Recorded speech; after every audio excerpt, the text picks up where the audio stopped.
Hey, it's a homecoming and, everybody loves those, right? You are Locked On A's, your daily Oakland A's podcast, part of the Locked On Podcast Network, your team every day.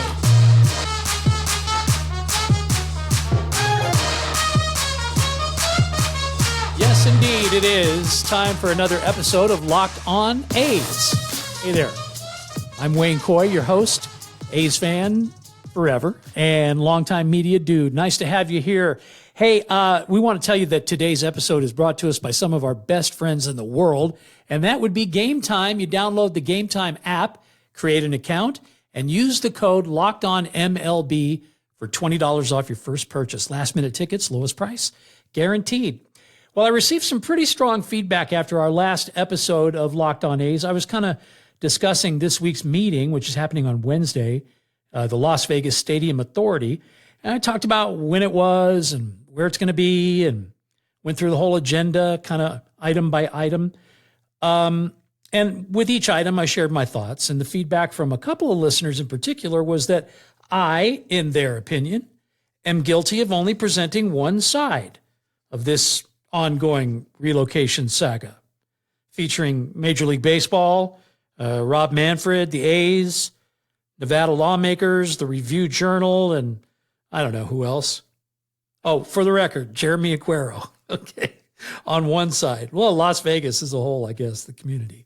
And then on the other side, it'd be Oakland A's fans, the overwhelmingly slanted media, which I guess includes me and groups like Schools Over Stadiums in the city of Oakland and Bay Area people in general. All right, so you know who's on both sides, if there is such a thing. Well, the specific criticism that I've had of the Review-Journal and sports or sports business writer Mick Akers was called out by one of the listeners as unfair in their opinion. In fact, there was an actual call for me to apologize to the RJ writer for making comments that were, quote, snide, derogatory, offensive, and uncalled for. Okay. The other listener that took offense with my commentary and my propensity to, and I'm going to use his words here, gloss over all the issues in Oakland, and his words, quote, bash Vegas, is contending that I guess used to feel bad for Oakland fans, but between guys like me and Brody Brazil, he now feels joy and can't wait until we take another one of your teams. Wow. Okay, well, that was obviously a reference to the Raiders, who moved from Oakland to Vegas following the 2019 season. So, yeah, they're here already. Las Vegas Raiders became the Las Vegas Raiders in 2020.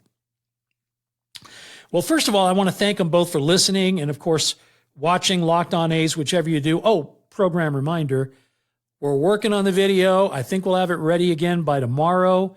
But for those of you who are like, man, I love listening to this thing, but I can't stand looking at the guy, just consider yourself lucky. You got another day and you don't have to worry about it. All right. But anyway, whether you're watching or you're listening, Locked On A's, thank you for that. Thank you for sharing your passionate opinions with me. I really do appreciate that. You leave that stuff in the comment section. One, know that I read it. Two, know that I'm going to respond to it. If I can do it at all, I will. Because as far as I'm concerned, that's the way it needs to be. It's not a dialogue. I mean, it's not a monologue. It's a dialogue, right? It's a two-way street. It's communication. Goes both ways. And I appreciate it. I really do. Because as far as I'm concerned, if you're going to take some of your valuable time to contribute to this conversation, well, hats off to you. Anyway, I did respond to both of those listeners, and I'm going to take a few minutes to address their comments right here on the show. Just a couple of counterpoints. And I'll start off with at JSC. He was the one who had the issues with me in the Review-Journal. Well, first of all, number one, like you, I'm a resident of Nevada, specifically Clark County, and even more specific, if you want to get that way, Las Vegas. Used to be Henderson. Anyway, I'm an RJ subscriber, and as the only daily newspaper that's online or in print that's left in Las Vegas, my hope is that they, first of all, stick around forever, because I know it's been tough in the print media, and I would hope that they would continue to report the news responsibly. But unlike me, they're journalists. They're in the journalism business. I'm just an entertainer and a baseball fan. As far as they're concerned, though, that's their duty. As it relates to the coverage of the A's and the possible relocation to Las Vegas, I, just like you, have been following the story through their reporting since the very first time that the A's actually came here. Remember, Dave Kaval came, and he came again, and he came again, all to assess the potential fit. Well, it's my opinion that they began their coverage of that story from a really neutral position, kind of arm's length. Just the facts, straight ahead. Here's what's going on, news. Anyway, I think it was around 2021, somewhere, third or fourth visit to Vegas by Dave Kaval. The reporting that, if you want to call it that, I guess, that Mick Akers was doing, it became more about printing the stuff that Dave Kaval wanted out there regarding the market, and it was way less about the developments in the big picture. What's going on both sides? What's happening in Oakland? Where is Howard Terminal at? What's going on with that? Is that going to happen? Is Major League Baseball involved? What's the feasibility? Could they relocate? If they did, what would that look like? Who would be involved? What about the parallel paths? When do the parallel paths become singular? When is that going to happen?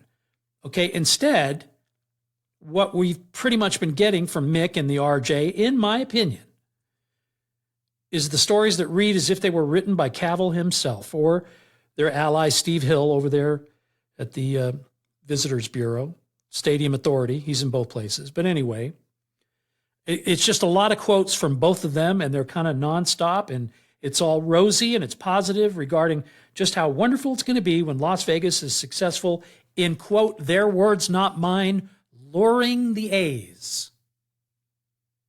They said that, I didn't.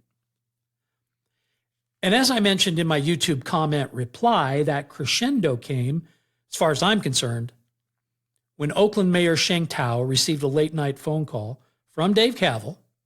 According to her, she was blindsided because he delivered the news. He said to her, hey, we've decided that we're going to walk away from Oakland. We're going to just focus, and all of our focus and energy is going to be on Las Vegas.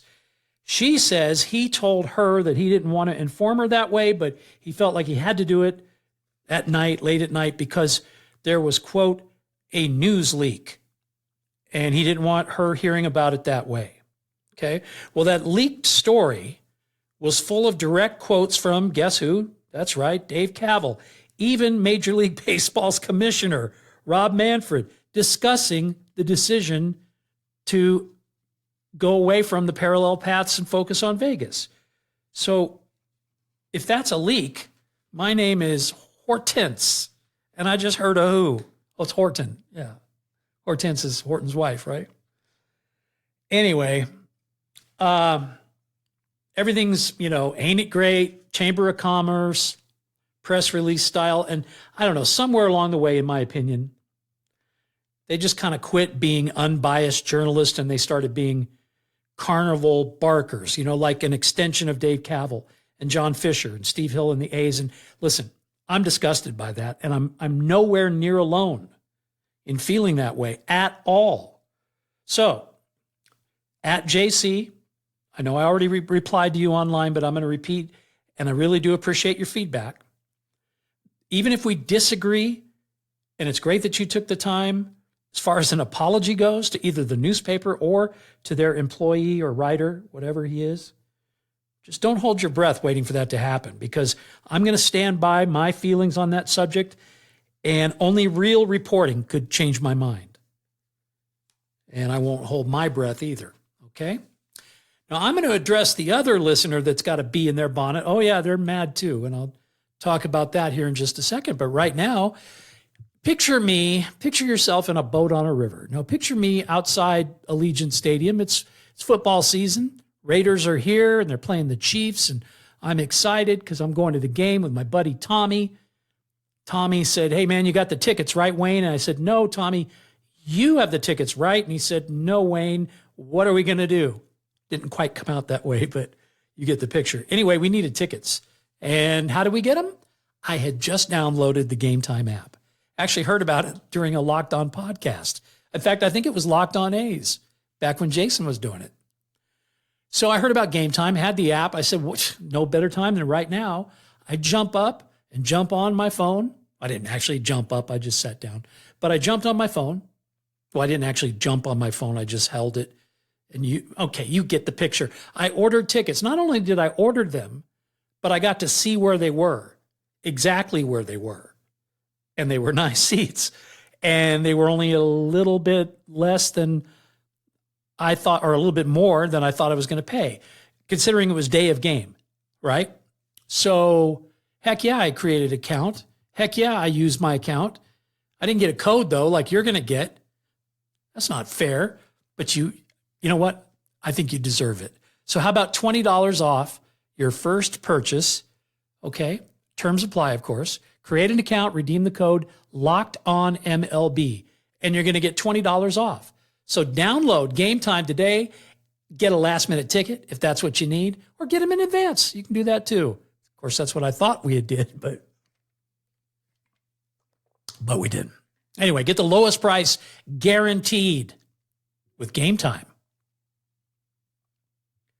In my last Locked On A's podcast, a listener with the handle Sin City Raiders, make sure I get this right, Sin City Raiders 7075, pretty torqued off that I am only, his opinion, reporting on the A's possible relocation to Las Vegas from the, quote, Oakland side of it, and that I have been, quote, bashing Las Vegas, end quote. Well, I responded online, of course, and I let him know that, look, I've never bashed Las Vegas. I'm a Vegas resident. And although, like any city, it's got its good and its bad points, mostly I'm pretty proud to be a citizen, and I'm happy here. It's pretty cool. Okay, well, not literally, but it's a pretty cool place to live and work and endure the heat, but you know. But regarding only giving the Oakland side of this ongoing story, I need Sin City Raider 7075 and anybody else that might feel that way to clearly understand some stuff.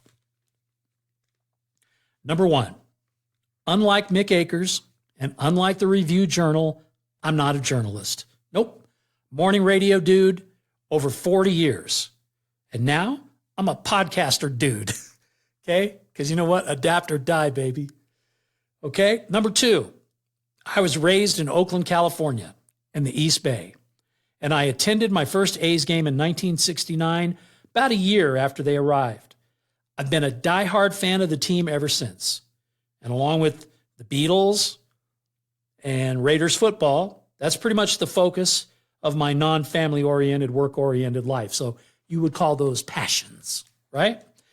Well, in 1977, I was forced to take my foster mom's niece to an A's game against the Rangers in September. I was 16 and sick of school. No, I was 16. Just got my driver's license, just got my car, was going to go to the A's game with my buddy Jeff. I'm on my way out the door. Foster mom says, "Where are you going?" I said, "I'm going to Jeff's. We're going to the A's game." She says, No, you're not. You're going to take Nancy.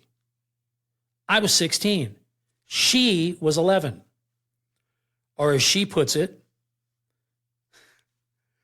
I had a full head of hair and she had a flat chest. Things have changed. Okay. Anyway, as miserable as I was having to go to the game with that kid instead of my best buddy Jeff, somehow we got through it. When we both grew up, we both grew out, some more than others. We got jobs. We became adults. We got married, had kids, all of that. The whole thing, you know. And because of that little girl, Nancy, being related to my foster mom, well, I would see her every now and again at a wedding, at a funeral, or talk to her on the phone. You get the picture, right?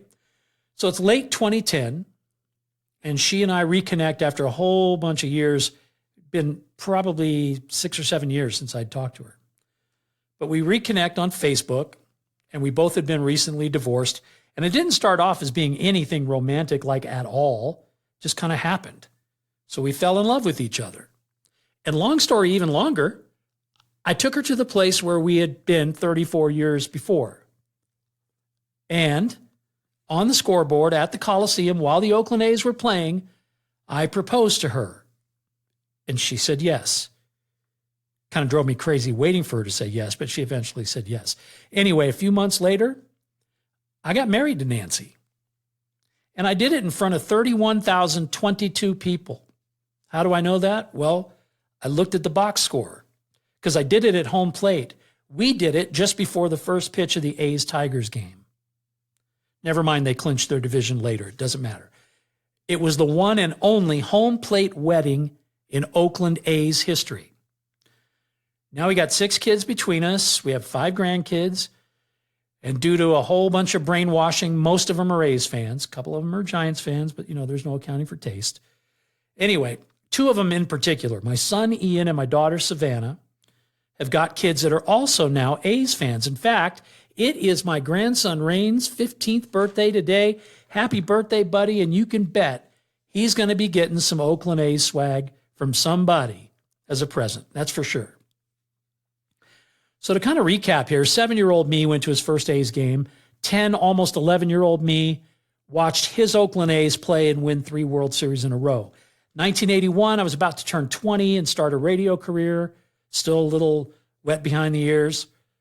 Watched my Oakland A's beat the Kansas City Royals playing a little billy ball in the playoffs, okay? 7 years later, I watched my team play in the first of 3 more World Series in a row. So you kind of get the picture, right? I mean, it's a lifetime full of Oakland A's moments and Oakland A's memories that were enjoyed by me and now by 2 more generations of the family. That's a lifetime. All at the Coliseum, all in Oakland, California. So listen, Sin City Raider 7075, I know I've invited you to come on the show, and I mean that. You're open invite. We'll figure out a time. You're in Vegas. I'm in Vegas. You give me the Vegas side. I want to hear it.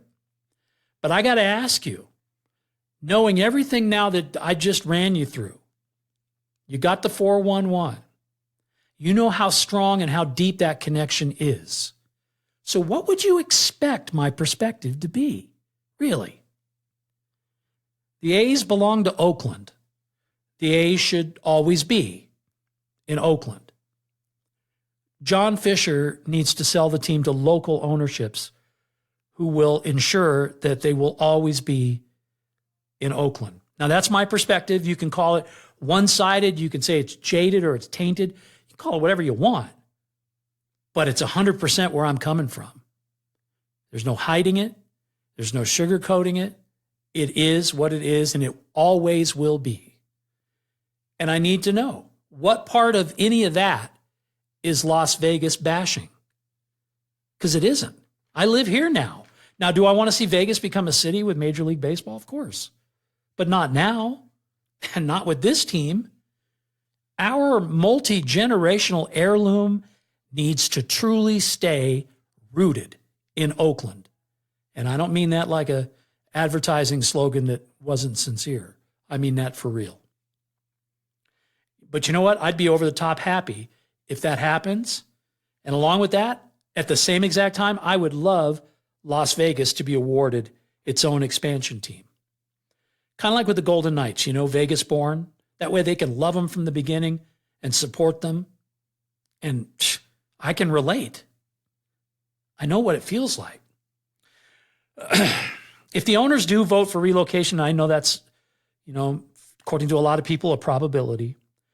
I would like to see the A's history, the Athletics history, the Athletics identity stay in Oakland. That way, at some point, a new generation of A's fans can call it their own. I think that'd be great if that could happen. Somebody might be coming home. Wonder who that could be. Just a minute. October baseball's back. You're watching it maybe right now while you're listening to the podcast. You are multitasking. That's cool. You know what? You can make your own postseason debut with FanDuel, America's #1 sportsbook. Join FanDuel today, and you'll get started with $200 in bonus bets guaranteed. You place your first $5 bet, $5. Just visit FanDuel.com/lockedon. Create your new account. It's got to be a new account. Okay? And then you can get in on the action all the way from the first pitch until the very last out of the game. And the way this has been going, a lot of drama involved in that, right? Bet on everything from strikeouts to home runs to who's going to win the game. And you don't want to wait the whole game to get your W. Predict what will happen in the next at-bat. You can do that with quick bets. Make the bet, get the dub, see? So head on over to FanDuel.com/lockedon. Do it right now. Step up to the plate this postseason with $200 in bonus bets guaranteed. And make every moment more with FanDuel, the official sports betting partner of Major League Baseball. Former A's skipper Bob Melvin has emerged as the favorite to fill the San Francisco Giants' managerial opening after the Padres gave him permission to interview with the Giants, even though he's got another season to go on his San Diego deal. Now, the hire sure seems to make sense because, as you probably know, maybe you don't, his roots are all about the Bay Area. He was born in Palo Alto, grew up in Menlo Park. He played 3 seasons for the Black and Orange back in the 80s. And, of course, he was our guy. Bo Mel managed the A's for 11 years. Quite successfully, I should add. He splits time living close to his daughter in New York and in Berkeley, where he went to college at Cal. And put it this way, he's not going to ask for directions, right? He knows how to get to Oracle Park. In addition, and I think most important, is he's a veteran manager and leader, 3-time manager of the year, World Series champion. And he's exactly what the Giants are going to need to get to the next level and win the NL West. I can't believe I just said that, but I did. And you might be wondering why the Padres would grant permission for another team, I mean, especially one that they're sharing a division with, to interview their currently under contract manager, because it's definitely a different scenario than when the A's let him go. That was different. That was like, we're blowing him out to the bare walls. We're stripping this thing down to the studs. And they told Bob that, and Bob really didn't want to be a part of another rebuild, so I get that. But they let him go. Now, I believe this is happening for a couple of reasons. First of all, trouble in paradise, or as it's so often called in my business, it's called philosophical differences. Yeah.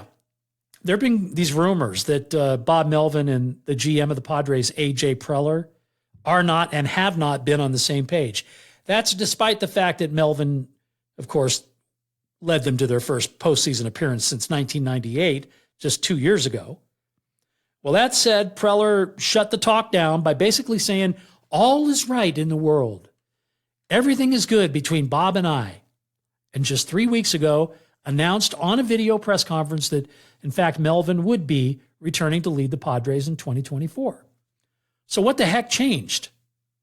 Well, I'll tell you. Gabe Kapler, the Kapler elf, Gabe Kapler fired by the Giants on September 30th. In a really crappy way as far as I'm concerned, because there was like 1 game left before the season ended. You couldn't wait, really? Was it 1 or 2 games? Just play out the season, right? Anyway, so the Kumbaya announcement by Preller, that was made on the 4th of October. Remember, Kapler out on the 30th. Preller says everything's great on the 4th, just 4 days after Kapler got the axe. So that's not exactly a lot of time, for the wheels to start turning. And I would be flabbergasted if Bo Mel didn't immediately start thinking, man, that'd be the perfect gig for me. I mean, I've been there. See a job. Well, I was there. Saw a job in the Bay Area, and I was in Vegas. And I said, go home? Are you kidding me? Of course I'd like to go home. So I took the job. And I ended up being there 13 years, waking up the East Bay. So I get the feeling if that's what was happening. Totally can relate. And then you got to take some time to take that thought, and then you turn it into desire, and then there's actual interest. All that takes more than 4 days, okay? It's like a delicate situation. So the guess, and this is only a guess, nobody on the inside has told me a thing. I'm just assuming that Preller telling the world that everything is fine in Padre land was kind of because their owner, the principal owner, Peter Seidler, probably demanded some unity, at least publicly. And he wants to sell tickets, so he didn't want that dissension to be out there, and Bob has another year to go on his contract. So I think he told Preller, look, you guys figure out a way to get along, downplay anything that's anything but positive, right? But that's just a guess. I don't know that to be gospel. Well, meanwhile, the Giants are playing a game of who's going to be the perfect fit while they get ready to start this interview process with people like former A's and Giants catcher Stephen Vogt. They kept rolling through the different potentials and getting the same result every time they rolled the dice. Kept saying the same thing, Bob Melvin. So they're probably figuring, hey, you know what? What's the worst that could happen? I mean, if we asked the Padres, would you care if we talked to Bob Melvin? What's the worst that could happen? They could say no. Okay. Ask the Padres for permission to interview Melvin, right? Well, listen, there's no way they did that without finding, of course, out first, is he even interested? Well, of course he is. And then once they got that assurance, probably direct from Bob, I know it's tampering, but whatever. Well, then they popped the question, which leads us to B. That would be the Padres saving face and nipping any kind of potential blowback in the bud. Because while they solved the personality clash issue between Bob Melvin and A.J. Preller, they also saved $4 million in the process. Hello. Yeah, sure, we'll let him talk to him. We wouldn't want to keep Bob from being able to return home to the Bay Area. I mean, if that's what he really wants to do, well, we're not going to stand in his way. Of course, we'd need a draft pick and, some money. But yeah, sure. Why would we stand in his way? And by the way, this would not be the first time that the Padres allowed a manager still under contract to leave to go manage, guess who? The San Francisco Giants. In fact, the last guy that did it turned out pretty well for them. Like 3 World Series wins pretty well. Bruce Bochy. And I got to tell you, it's been a lot of fun watching Bruce pull those strings in the playoffs. And if he somehow steals another win in tonight's game of the ALCS, and that's on the road in Houston, I'm going to be beyond impressed. I got to tell you that. Plus, they have Marcus Semien. They have Jonah Heim. Come on. It's the Astros. Who do you think I'm rooting for? Anyway, we'll watch. We'll see what happens with Bob Melvin and the Giants. And I think it's kind of a no-brainer. And they're going to probably follow the long-standing Major League Baseball etiquette, which is don't get in the way of the postseason. Don't distract from the playoffs or the World Series. Meaning they'll sit on the story until that's over. Again, just a guess. I wouldn't be shocked at all if they announce it like 2 seconds after the World Series is over. And the news out of Cleveland, Ohio today is that I believe in Stephen Vogt is a strong candidate to snag the Oakland Guardians manager's job, despite the fact that Stephen Vogt has absolutely no managerial experience at all. He does have many people in his corner, including yours truly. I think he's great. And they say anybody who's ever played with him or beside him or against him say that he's got the tools to be a successful skipper because he's great with the other players. He understands the game. He was in the clubhouse. He was on the field not that long ago as a player and now as a coach. So the natural progression would be manager. And I hope it happens. Oh, and please note, all 3 of these dudes, Bob Melvin, Bruce Bochy, and I believe in Stephen Vogt, every one of them were catchers when they played. In fact, the best most often are former catchers. Theory is they're the most involved in every single play of the game, and they're the only people watching the game from their perspective. Every other position faces the other way. So a lot goes into the noggin. I was a catcher. They call it the tools of ignorance for a reason. Yep, I got it in the you-know-whats once. Hey, maybe someday I'll tell you that story.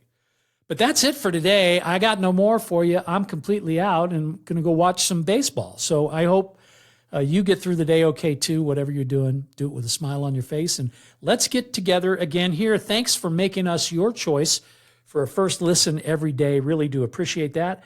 Comments in the comment section on YouTube. You can get us at our Twitter handle, which is @LockedOnA's. And of course, I will get back to you, whether it's online, on the air, or in this case today, both. Had to say it. Sorry. I'm not sorry at all. And we'll see you back here next time for another episode of Locked On A's. I'm Wayne Coy. Till then, you keep on swinging.